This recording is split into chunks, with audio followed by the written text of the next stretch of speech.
The 12th Man Podcast.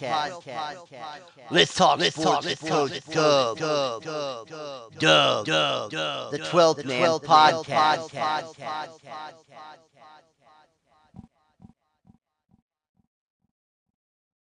Good evening, gentlemen. It's Coach Dub coming to you live from downtown College Station with your 12th Man Podcast. This episode of your 12th Man Podcast is brought to you proudly by Aggie Land Outfitters. Aggie Land Outfitters for all your Texas A&M Aggie apparel needs. No Pac-12 games this week with users, so we're only going to have the ACC, the Big 12, the Big 10, and the SEC. Some of them, I think, are all going to be basically the same team because there weren't a lot of user games in the conferences this week. Starting in the ACC, your offensive player of the week is going to be Georgia Tech wide receiver Eric Rivers. He had 9 receptions for 102 receiving yards, 1 receiving touchdown, but the Yellow Jackets never recovered after giving up 21 in the first quarter and lose 38-17 to Clemson. Your defensive player of the week is going to be Miami defensive end Reuben Bain Jr. He had 6 tackles, 3 tackles for loss, and 2.5 sacks as the Canes hold on in the second half to win comfortably 26-10 over Pitt.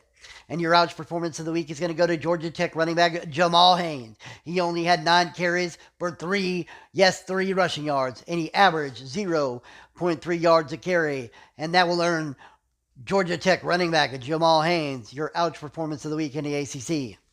Jumping over to the Big 12, your offensive player of the week, Ole Miss running back Damian Taylor had 16 carries, 49 rushing yards, had averaged 3.1 yards a carry, but he had 3 rushing touchdowns.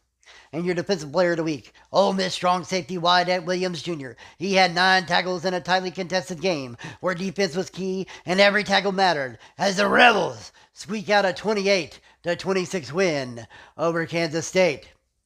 And your ouch performance of the week goes to the Ole Miss offensive line for giving up 5 sacks in the game against the Kansas State Wildcats. Now jumping over to the Big Ten. Your offensive player of the week is going to be Nebraska quarterback Dylan Raiola. He went 27-34 for 79%. He had 253 passing yards, 3 passing touchdowns, and only 1 interception. And now your defensive player of the week, their opponent from the week, Notre Dame cornerback Leonard Moore had 12 tackles and 2 tackles for loss.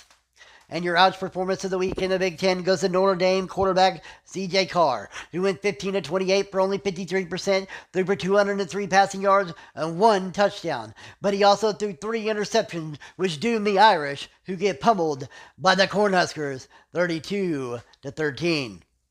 And now for your SEC, your offensive player of the week is going to be LSU quarterback Garrett Nussmeier. He went 28-41 for 68%, 439 passing yards, 3 passing touchdowns, and 1 interception as the Tigers survived the swamp 35-28. An honorable mention goes to Oklahoma Sooner running back Jared Ott, who also had a wonderful day and is your offensive player of the week runner-up. Saying that, I wanted to jump in because Oklahoma had a day all the way around, defensive and offensively. Defensive player of the week is going to go to Oklahoma linebacker Sammy Omosigo. He had 12 tackles and 2 tackles for loss as the Sooners play tremendous D and don't allow a touchdown in the first 3 quarters, leaving the Owls in shock. Sooners roll 24-14 over Temple. And your ouch performance of the week is going to go to Florida quarterback DJ Lagway. He went 8-19 for 42%, 251 passing yards, 2 passing touchdowns. But he had 2 interceptions and 4 sacks, along with losing to LSU at home, which will earn DJ Lagway your SEC ouch performance of the week. Folks, that's been your offensive and defensive players of the week, along with your ouch performances. This is Coach Dub, signing off from College Station.